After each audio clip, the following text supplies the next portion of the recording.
For thousands of years, the civilizations of man have grappled with the prospect of immortality, each in its own way. None has left its mark more spectacularly than one of the very first, ancient Egypt. Starting 5,000 years ago, the Egyptian people turned their singular genius to the pursuit of life after death, leaving a legacy of riddles that remain unanswered.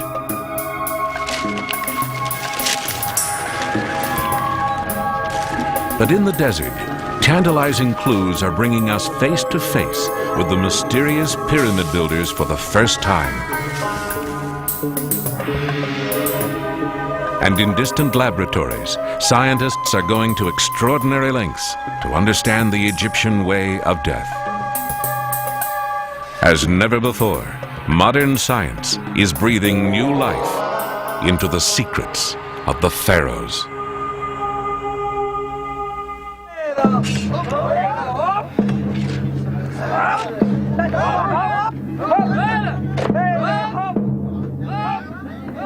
"45 centuries ago, one of the most extraordinary feats of human history rose out of the Egyptian desert.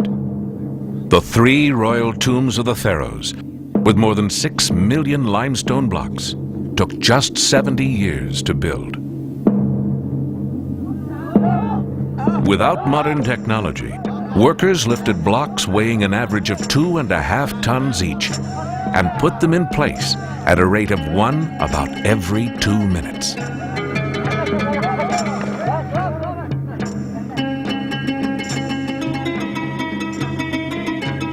The apparent impossibility of the task has led some to speculate that the Egyptians possessed some mystical knowledge long since lost, or even had help from aliens.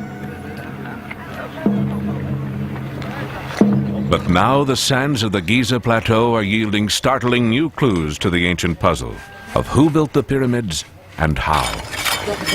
200 years of digging have produced pyramids, tombs, temples, statues, nice inscriptions, and relief scenes, but where were all the people? Mark Lehner is professor of Egyptian archaeology at the University of Chicago's Oriental Institute. His work has helped shift the focus of study here from monuments to men.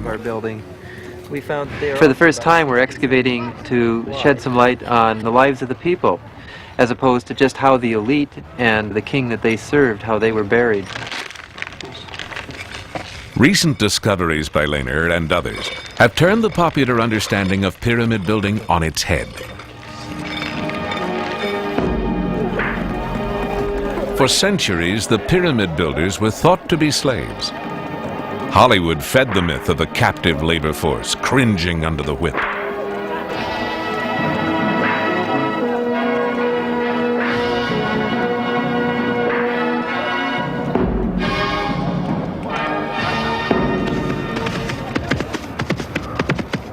But one day in 1990, a remarkable discovery shattered that myth forever.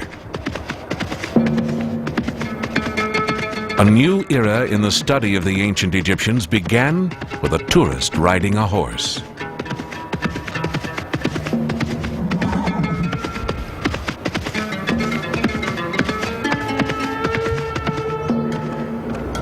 A hoof plunged through the vaulted roof of a tomb that was sealed in the time of the pharaohs. Inside was a glimpse of eternity.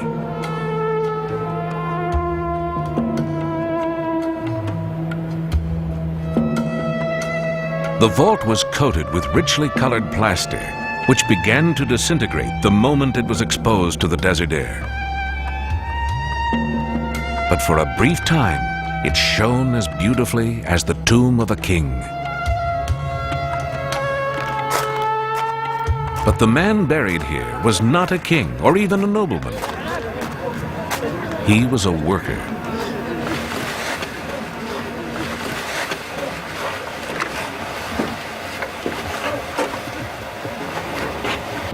According to Dr. Zahi Hawass, Director General of the Giza Plateau, the design and construction of this tomb suggests that the man inside was no slave.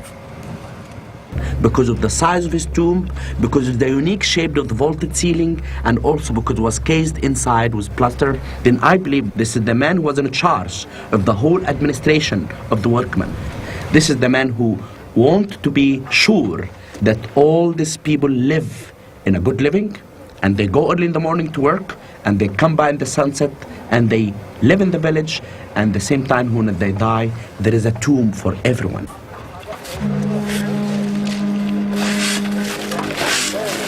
In the months following the discovery of the vaulted tomb, Dr. Hawass and his crews unearthed more than 250 additional graves in the same area. They had found an entire cemetery for workers.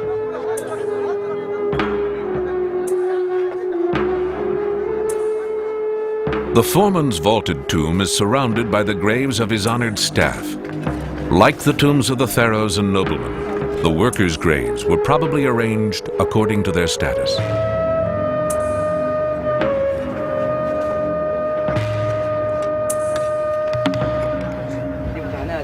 Dr. Hawass found that some tombs displayed hieroglyphic job titles, further proof that the ancient builders of Giza were highly regarded craftsmen. We found here 3 false doors. Above each one, we found painted stela. We found in the titles of those people the hieroglyphic inscriptions saying that Khirb Yerius means director of building tombs, and Sahaj Yerius means inspector of building tombs. Okay. During excavation, archaeologists made another discovery that helped confirm the workers' status. Like the kings, the builders saw to it that pieces of art accompanied them in eternity. Detailed engravings, hieroglyphics, and small statues offered a glimpse of how the ancient workers actually looked.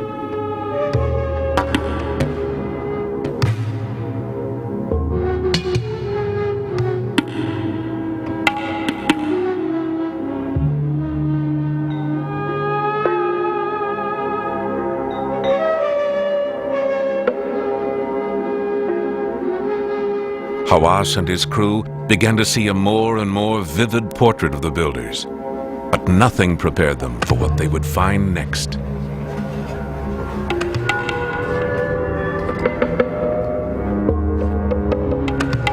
At last, in the shadow of the pyramids, modern workers come face to face with their ancient predecessors.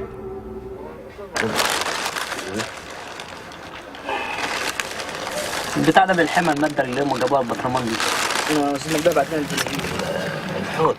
Forensic study of the remains tells a tale of suffering and sacrifice, of labor so grueling it was literally backbreaking. In the study of the bones that we found, most of the men that has been found in the cemetery, they had stress on their back, on the bones of the back, mean that those people were involved in really moving stones or working in the pyramids or working in the tombs.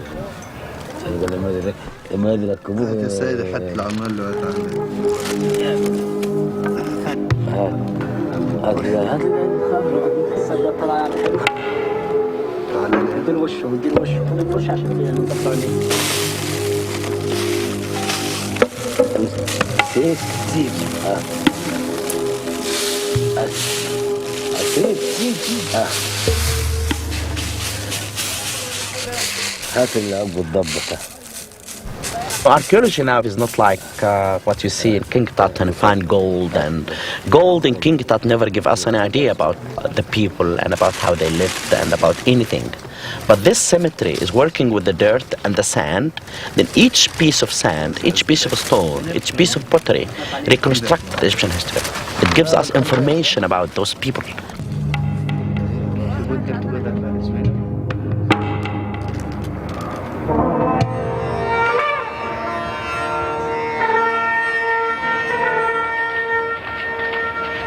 Today, life on the Giza Plateau still moves to the ancient rhythms of the desert.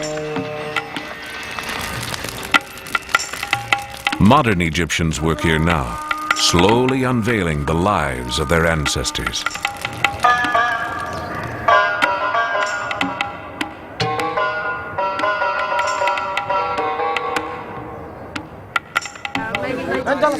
Mohammed Morsi.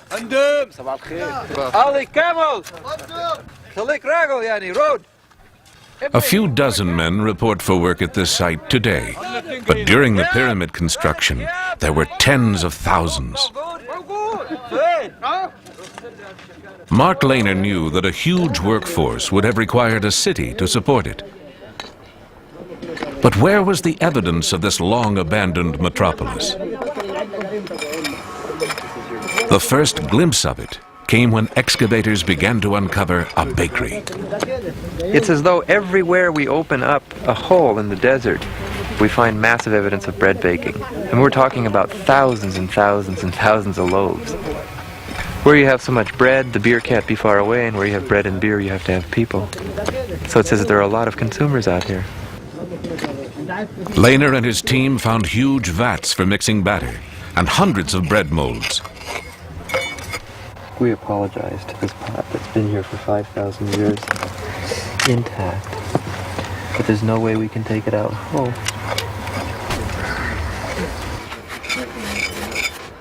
The more the archaeologists revealed, the more familiar the bakery became.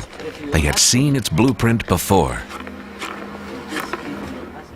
For years, Egyptologists have relied on the tomb of Ti in nearby Saqqara for details about daily life in the time of the pharaohs. Exquisite murals depict a broad range of ancient activities.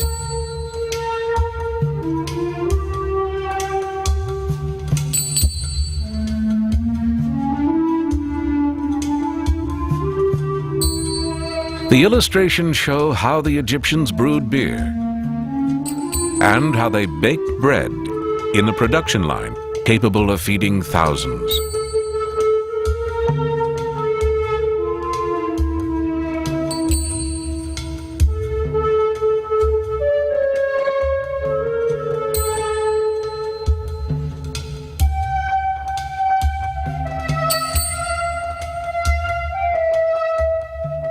It matched Lehner's bakery exactly.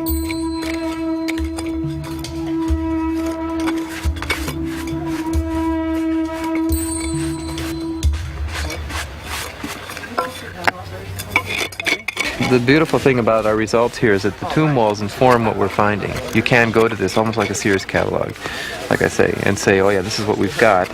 It's a nice kind of merger of text, picture, and archaeological remains. One fragment at a time, the archaeologists pieced together the layout of the ancient construction site. The desert jealously hides most of the evidence, but some clues are right out in the open, just waiting to be recognized for what they really mean.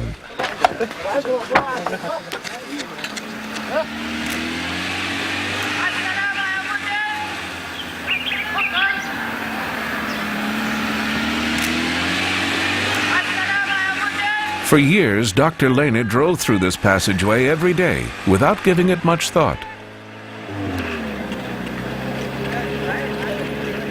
But when digging revealed that most of the structure was buried in sand, Lehner reconsidered its significance.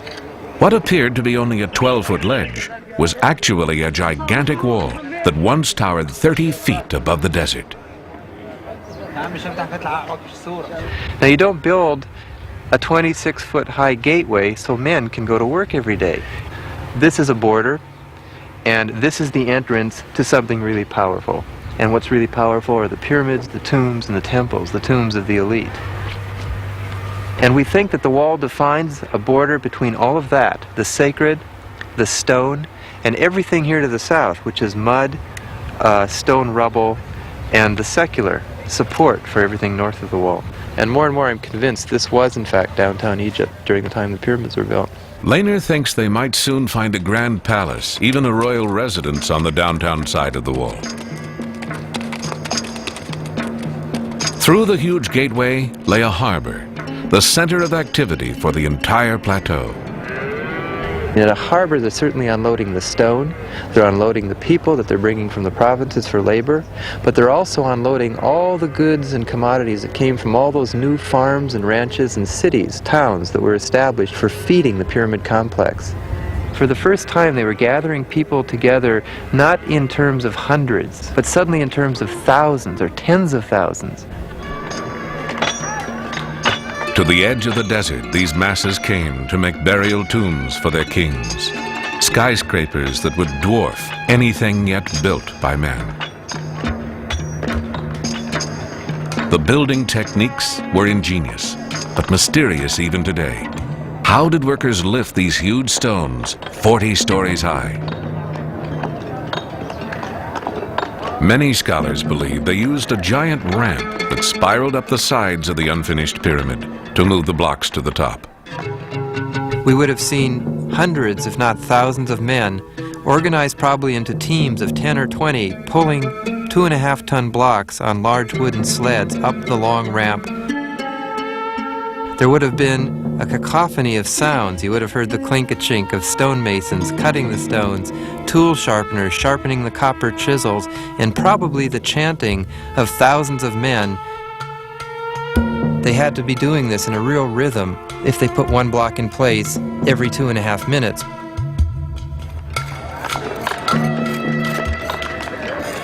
Even as a picture of the ancient construction site emerges, another important mystery remains.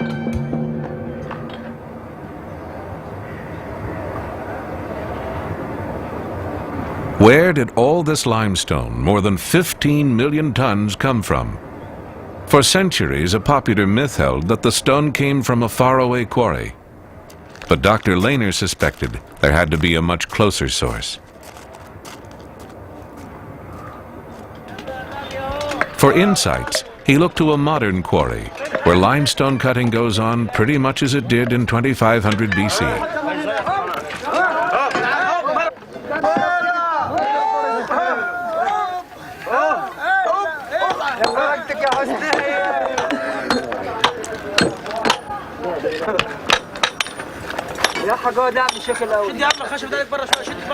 Quarrymen dig long channels as a first step in breaking out giant limestone blocks. If channel marks like these could be found near the pyramids, they'd pinpoint a closer source of stone.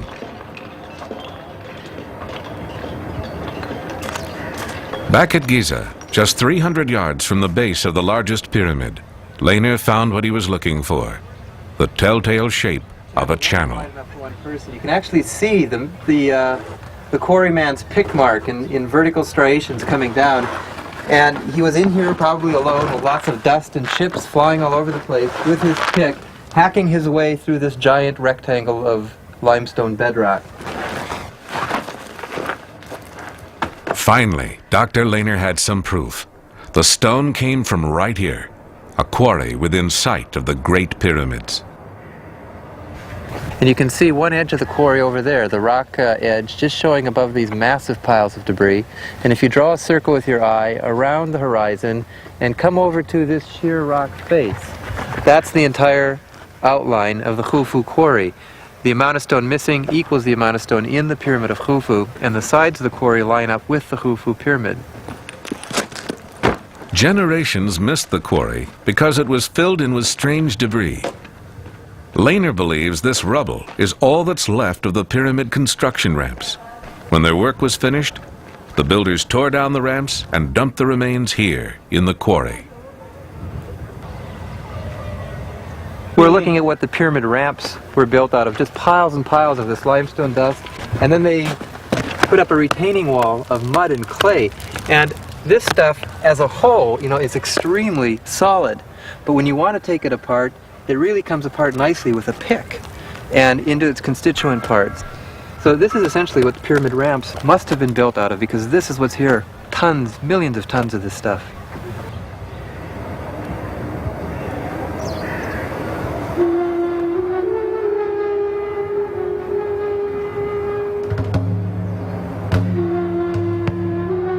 Even as we solve the mysteries of how the tombs of the three pharaohs were constructed, scientists and laymen alike are still in awe of the scope of this ancient undertaking.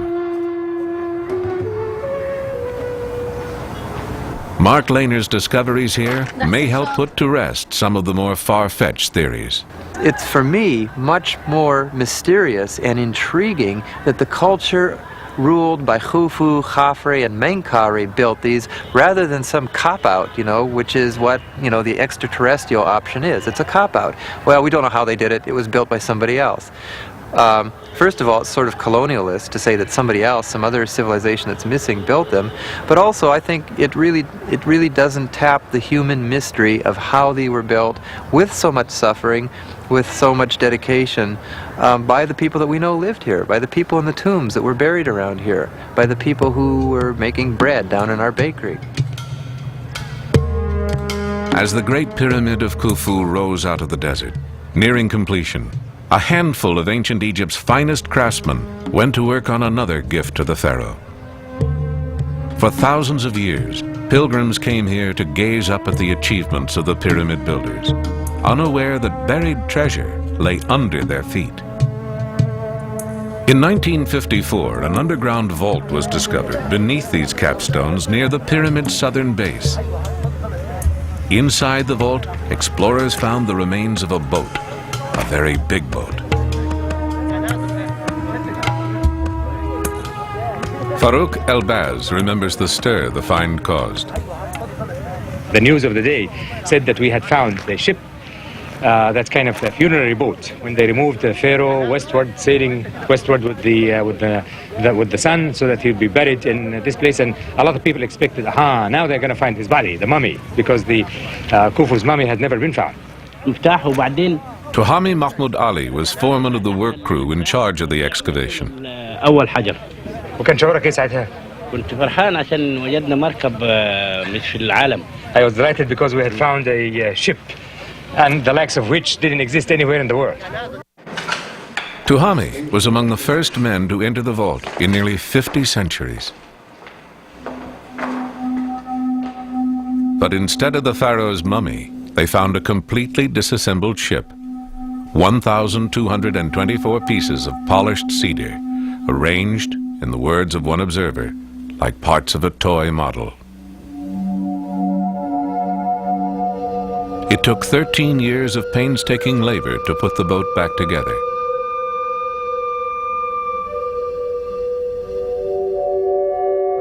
The old shipbuilding techniques, like hand-tying planks to the rails, were scrupulously followed. Naval historians say the boat is an engineering feat in wood, as impressive in its own way as the pyramids are in stone. But even as the vessel took shape, experts disagreed about how it had originally been used. Some said it was simply a funeral barge. Others believed it was a ship for the pharaoh in his afterlife.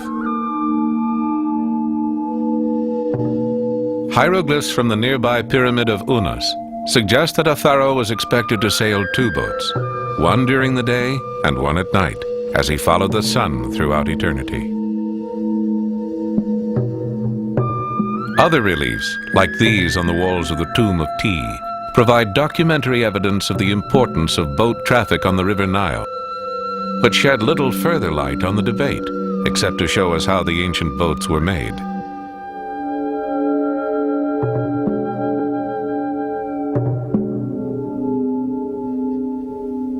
But whatever its use, the 142-foot vessel must have made quite an impression, then as it does today.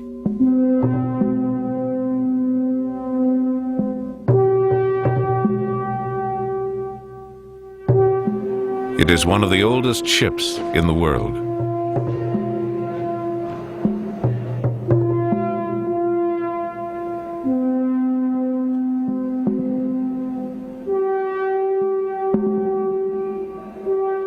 Housed in its own museum, Khufu's boat attracts some 200,000 visitors a year. These two for the anchor. The anchor. Ouais. And the big one to go to push it away Ah oui, c'est from la... the bank. Ouais. Comment on appelle But ça? this is small cabin for the captain. Oui. And this the big cabin for the mummy of Cheops. Ouais. This is all cedar wood. 34 years later, scientists prepared to examine the contents of a second underground chamber, discovered a stone's throw away from the first. But this time around, they would not excavate it. Dr. Elbaz, director of Boston University's Center for Remote Sensing, and a team of scientists sponsored by the National Geographic Society, began the operation with ground-penetrating radar, which provided a rough map of shapes below the surface. 9 is the only real change. This space-age approach has helped solve one of archaeology's thorniest problems: how to explore a site without destroying it. The only digging involved would be scraping away a few feet of loose earth from one of the enormous capstones covering the pit. Archaeology is no longer a grave robbing activity or a destruction, a way of destroying things until you get the artifacts. It's not, because the site itself might be an artifact, to keep it intact the way the ancients had left it. So this is really getting a way of departing from the archaeology the way it was, and we are just opening a whole new way that might apply in many other fields. The key to the plan: drilling a small hole through the 6-foot-thick capstone into the vault while still keeping it airtight. When the first chamber had been opened in 1954, the air inside was still heavy with the smell of cedar. So there was still a chance the air in this vault too had been trapped there for over 46 centuries, an invaluable scientific find. Bob Moores of Black & Decker developed a sophisticated airlock that would make sure new and old air wouldn't mingle. A system of O-rings and backup seals would be anchored to the rock.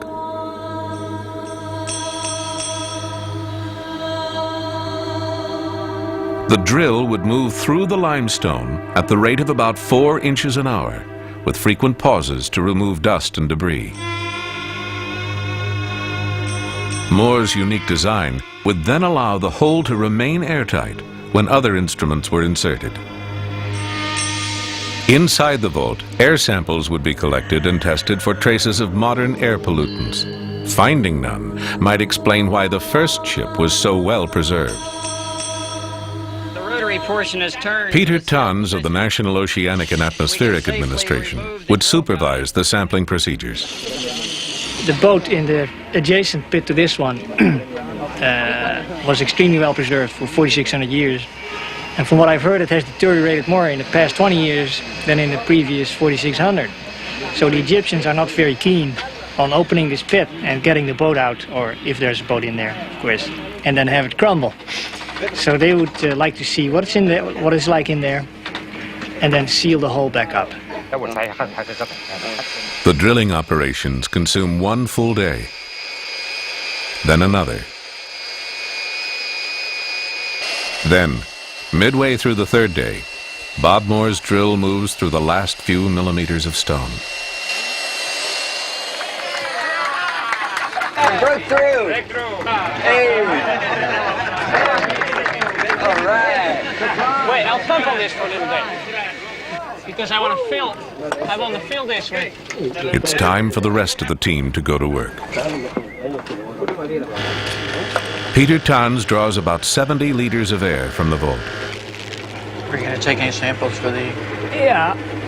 Since the results of the analysis won't be available for months, Tons decides to perform a less scientific examination on the spot. It smells stale.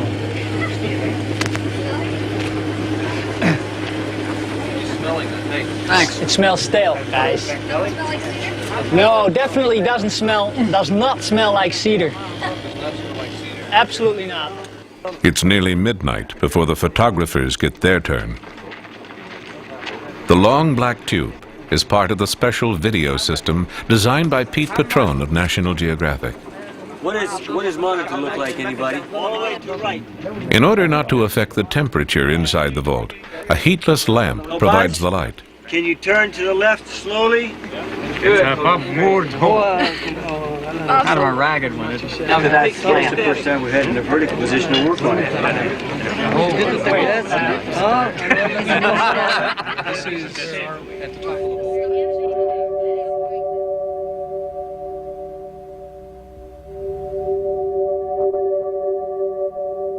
As the camera begins its slow descent through the hole, everyone gathers around a TV monitor to catch a first glimpse of things that haven't been seen for nearly 5,000 years.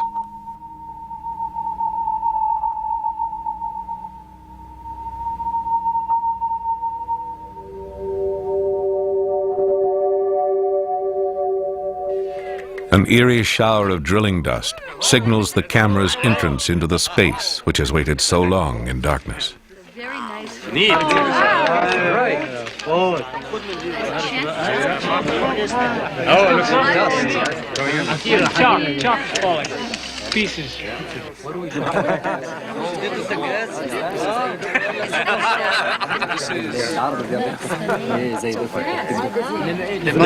Like a mats. Oh, nice. God bless Gertie. Hey, okay, you're right. It is a boat. Yeah, that's not dirty laundry.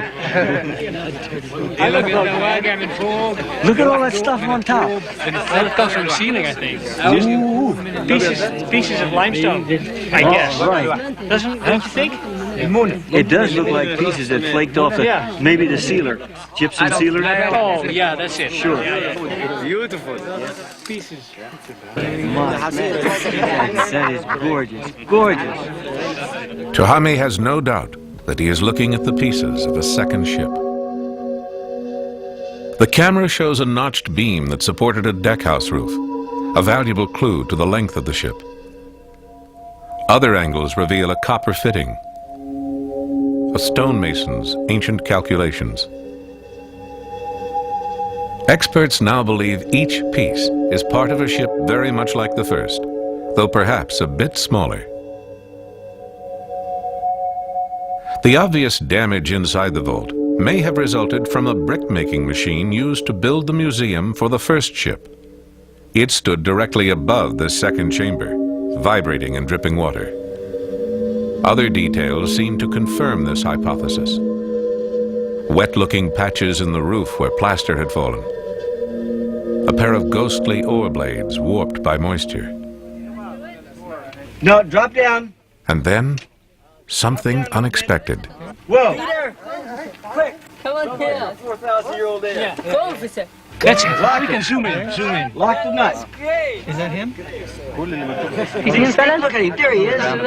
ده معلم تمشي معاك 5,000 years ago.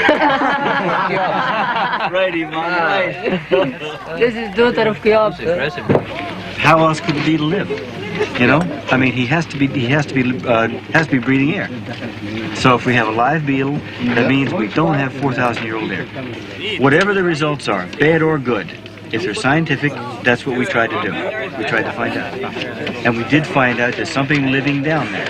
After taking samples of the air and after looking at it, we know that we have not disturbed the site at all. So this is kind of starting a whole new, opening a whole new door to technology, and I personally believe that this might be a new change to the archaeological exploration, very much like what age dating did to archaeology earlier in this century. Age dating propelled archaeology from a collector's pastime into a more exact science. Video exploration promises to extend its reach into realms that have always seemed impenetrable, until now.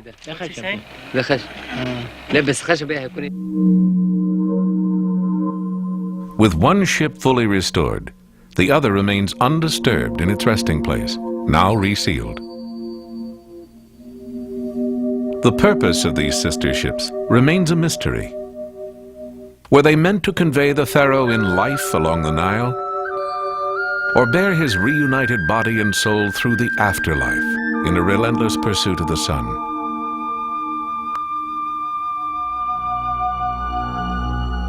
That eternal journey demanded a well-preserved body.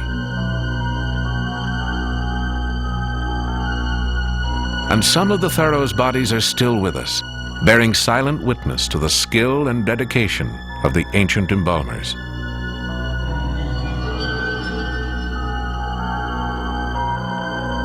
The mummifier's art, once a museum curiosity, has become the scholarly fixation of Egyptologist Bob Breyer. I tend not to say I'm obsessed with mummies. I know other people do. But I'm interested in all aspects. I have been really, I guess I have been obsessed. I admit it, I'm obsessed.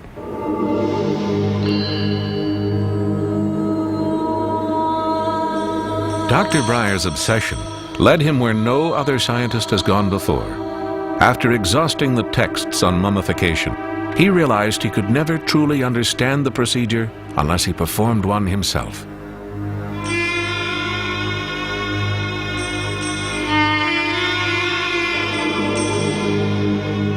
And so, a body donor will get a treatment fit for an ancient king. Then we can take everything but look beneath the stomach out. I'm not a mortician. I'm a professor, and I've been teaching Egyptology for more than 20 years. When the University of Maryland Medical School offered to collaborate with me, I had the chance to do the first Egyptian mummification in perhaps 2,000 years. But it's not going to be easy. We're just amateurs compared with the ancient embalmers. They were so skilled, they could remove the brain through the nostrils without damaging the face. Right there. And let me just get the block and I'm just going to tap it. I want to tap it through.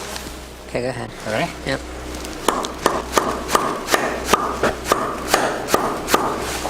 It is in, my friend. I became interested in mummification, watching a colleague of mine do a dissection. But I wondered, as I watched this guy dissect the body, how the ancient embalmers did it. My colleague had a large flap in the abdomen to show the students the internal organs.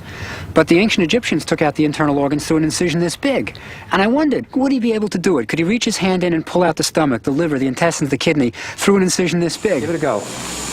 Now, it may just not be sure. Ron Wade of the University of Maryland School of Medicine agreed to lend his anatomical expertise to the extraordinary proceedings. This is the only way to find out. And then you cut with the front. That's what it is. Huh.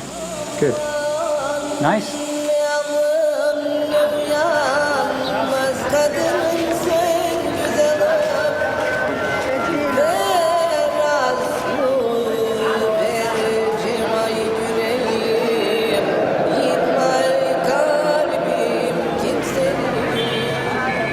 To prepare for the mummification, Breyer spent weeks in Egypt, learning all he could about ancient ritual and combing Egypt's ancient marketplaces for the sacred spices and materials his mummy would demand.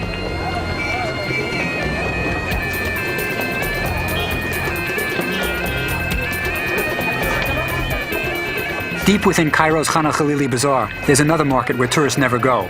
That's where they have the frankincense, the myrrh, all the things I need for my project. The frankincense I know from an ancient Egyptian text goes on the head of a mummy. They used to anoint the mummy with frankincense. The myrrh, all I know is they used it, but I don't know exactly what they used the myrrh for yet. But I'm going to try to find out before the mummification. ايه ده لبن؟ من فين؟ سوداني؟ Sure? Yeah. بكم ربع كيلو؟ ربع كيلو 5 جنيه. 5 جنيه؟ 5 جنيه. تمام. ماشي. بالظبط؟ بالظبط. تمام. تمام. أنا صالح. بس ما عندي باكور. شكرا كثير. مع السلامة. دو بخشيش. This frankincense and myrrh probably came from the same place that the ancient Egyptians got theirs from. It comes from Yemen, it comes from the Sudan. It would have been very expensive, and only the embalmers could afford it for wealthy mummies.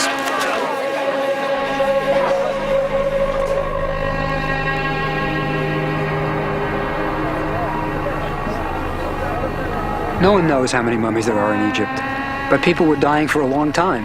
So there are certainly millions of bodies in the sand and in the earth. Mummification probably began by just discovering that when bodies are buried in the hot Egyptian sand, they're preserved naturally. The soil just dehydrates them naturally. So eventually, if the sand would blow away from a body, you would see a recognizable human being that's been there for maybe 1,000 years. So they realized that the body could be preserved and was preserved. These bodies here in this cemetery in the Fayum are middle class to lower class. They, of course, haven't excavated the entire area yet, but they'll probably find, if they kept going, close to 200,000 bodies. شوية شوية هات بيبي Everyone in ancient Egypt, rich or poor, wanted to be immortal, to be like Osiris, to resurrect in the West. So everybody had a shot at immortality, and the more you could afford, the better your shot at immortality, the better preserve the body, because the body was going to get up and go again in the next world. It was literally going to resurrect, so you had to preserve it. So all your money, all your thought went into preserving your body. The poor man couldn't put too much money into it. He was merely wrapped, placed perhaps even in a mass pit burial, and would just hope for the best. Okay, hold on. Okay, Joel, you get out and I got this here. Try to keep it so pieces don't fall off.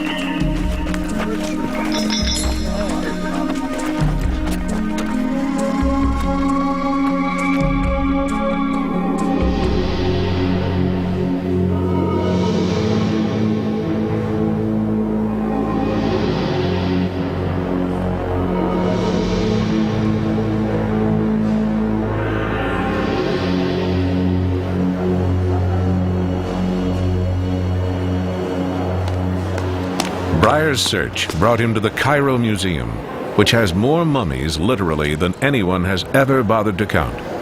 It's filled with the things that pharaohs took with them in death. The Egyptians didn't just preserve their bodies. They wanted to have backup systems. They didn't want to have just one shot at immortality.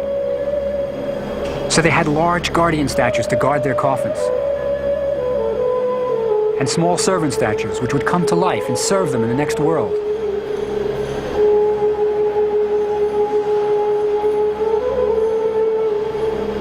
To make the actual trip, they built elaborate coffins painted with an idealized image of the person, and covered them with magical spells to protect the body from harm.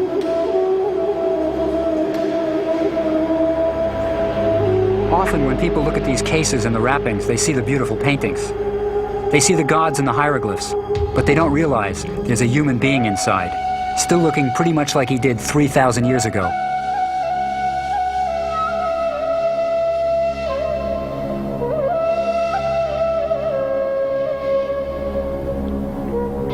The great thing about mummies, and what I think draws people to them, is that they're recognizable. You see somebody who was once a pharaoh, a king of Egypt who died 3,000 to 4,000 years ago. But if you knew him, you would say, ah, there's Seti, there's Ramses. He's still recognizable. He may weigh a lot less, maybe 28 pounds is the average weight of a mummy after it's dehydrated. But you would still recognize him not only as a person, but as who he was.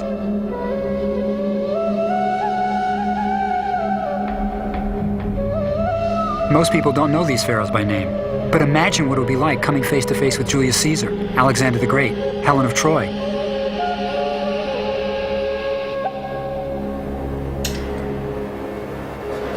This case contains one of the greatest kings that Egypt ever knew. Just primary tests for this. Nasri Iskander is the keeper of mummies in the Egyptian Museum. He's been doing it for 20 years and is one of the foremost authorities on mummies, certainly on the Egyptian collection. And they seem not.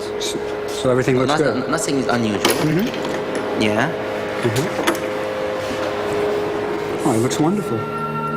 The pharaoh Ramses the Great reigned for 67 years. He was more than 80 when he died over 3,000 years ago. This is the kind of mummification I want to do. The Ramses mummy shows us just how good the Egyptian embalmers were. His hair was dyed henna. His fingernails were painted. Everything was done for him so that he would look young forever. When I see this, I feel something inside. I can't explain it, but I just feel it. Yes. And I think that most of the people will feel this. Yes. And this is not just a dead body. No, this is a history. Mm-hmm. Big history. This man built Egypt.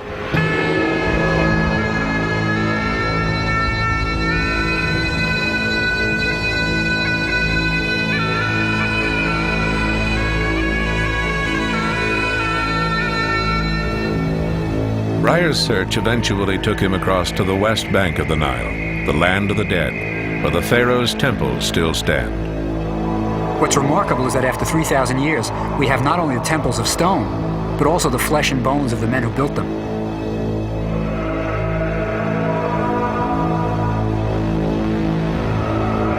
The mummies of the pharaohs may have been impervious to time, but they were still vulnerable to one thing: looters.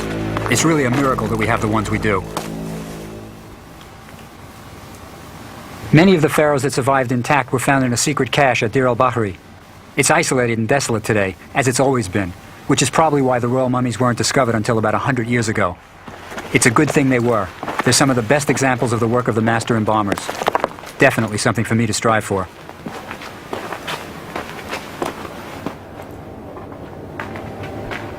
Sometime in the late 1870s, local villagers stumbled upon this hidden cache of royal mummies. The miracle is that they even found this place. The hole was undoubtedly filled in. They probably noticed water running over the cliffs and disappearing into it, and they figured this must be a tomb. Word was sent to the Antiquity Service in Cairo that a tomb had been found. Not containing one mummy or two, but 40. When the inscriptions on the coffins and bandages were read, they knew they had found the pharaohs of Egypt. They knew they had found Ramses the Great, Seti I, the great warrior king Thutmose III. They knew what they had. They had found some of the greatest kings of ancient Egypt.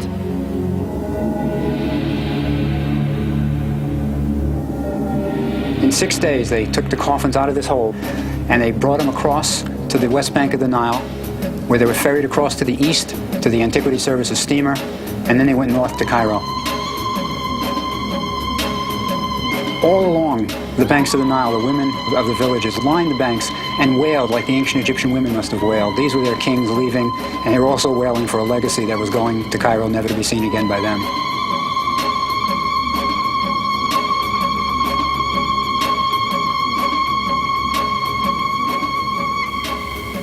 But their ancient kings would inspire a new kind of reverence, compelling scholars like Breyer to retrace each detail of their final ritual journey.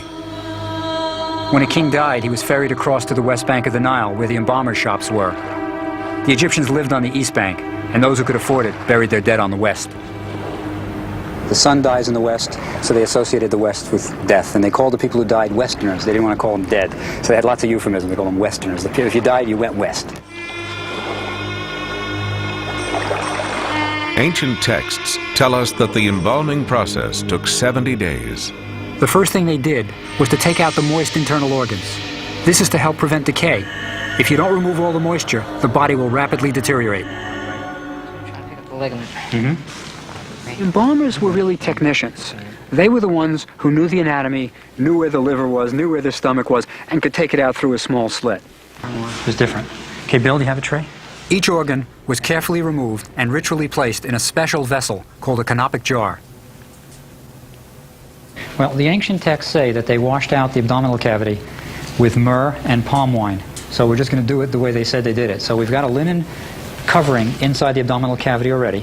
And I'm going to put the myrrh right on the linen. Okay, this is the palm wine. Here it goes. The ancient Egyptian word for wine was erp, like a burp.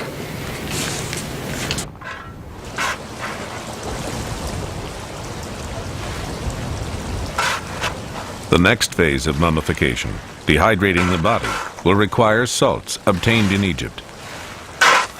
In the ancient days, they called it the field of salts here, the Wadi Natrun.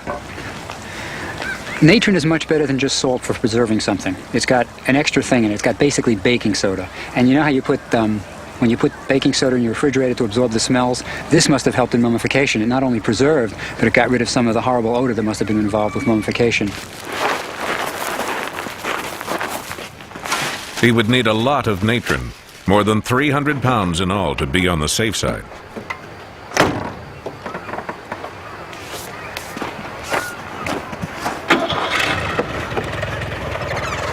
The mummy has to be totally immersed in it. So I'm going to have natron under it. I want to put natron on top of it, then fill the inside of the mummy with little packets of it, so that the mummy will dehydrate from inside and outside at the same time. Even Tutankhamun had some of these little packets that were buried in his embalmer's cache. All right, Ron, we'll do it down here. Okay, I'm going to pour it right here. Okay? There it goes. Yeah, you just smooth it out. In a small basement room at the University of Maryland Medical School, we've recreated the ancient embalmer's tent, keeping the humidity low to be like the dry desert air. Okay. We're just about there. Do you think we can get about 6 or 7 more jars out of that? No problem. All right, Ron, here's the liver. If you can put it on the far corner, and we'll cover it a little later with a little more natron.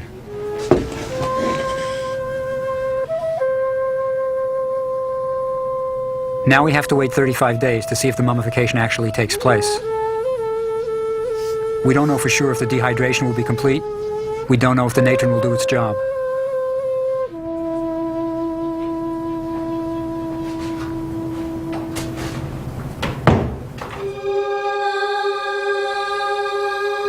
Whatever the outcome, this has been an important scientific venture. But there's something else about doing this. Almost defying death, preserving some measure of that human being as he was in life. I wonder, did the ancient embalmers feel any of this? Did they feel pride, hope, fear? I think it'll work, but I really don't know for sure.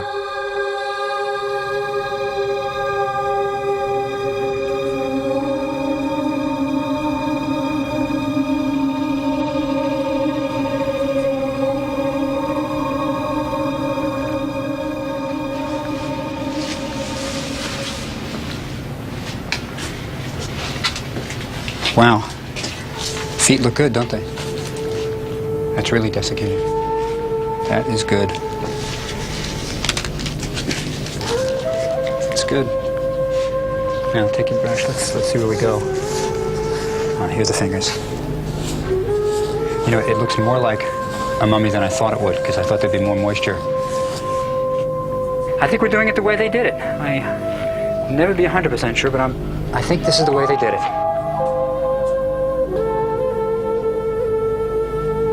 Break this.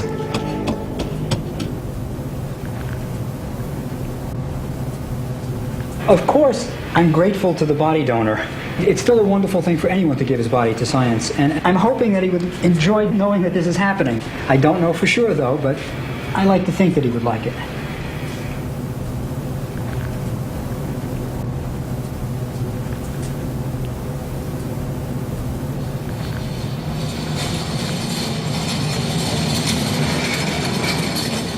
Finally, we want to finish the process, just as they would have, by anointing the body with oils, then wrapping it in fine linen.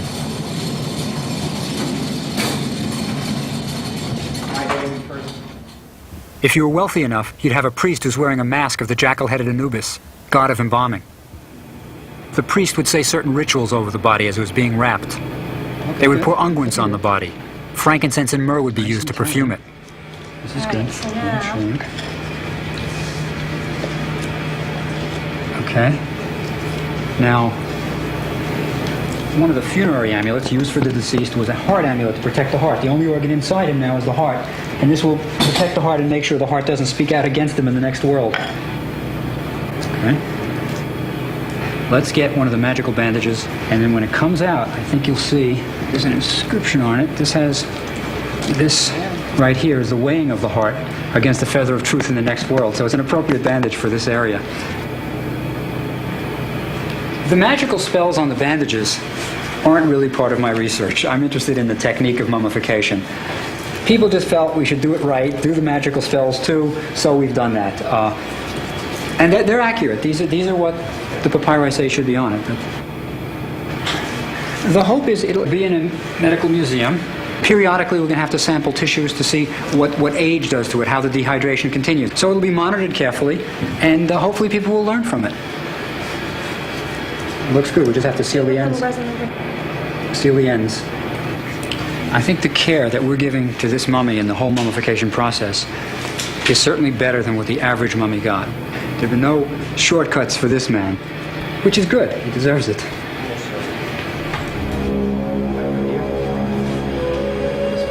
At the tomb, the last rituals were performed on the mummy.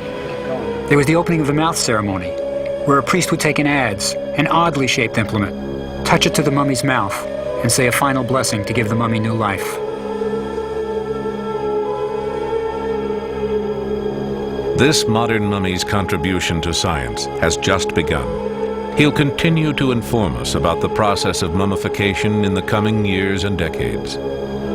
We can only imagine what his ancient counterparts would have made of our endless fascination with them. Would they curse us for our meddling ways, as some have claimed? Perhaps. But if it was immortality that the Egyptians were after, then surely they, like no other people in history, have found immortality in the realm of our insatiable curiosity.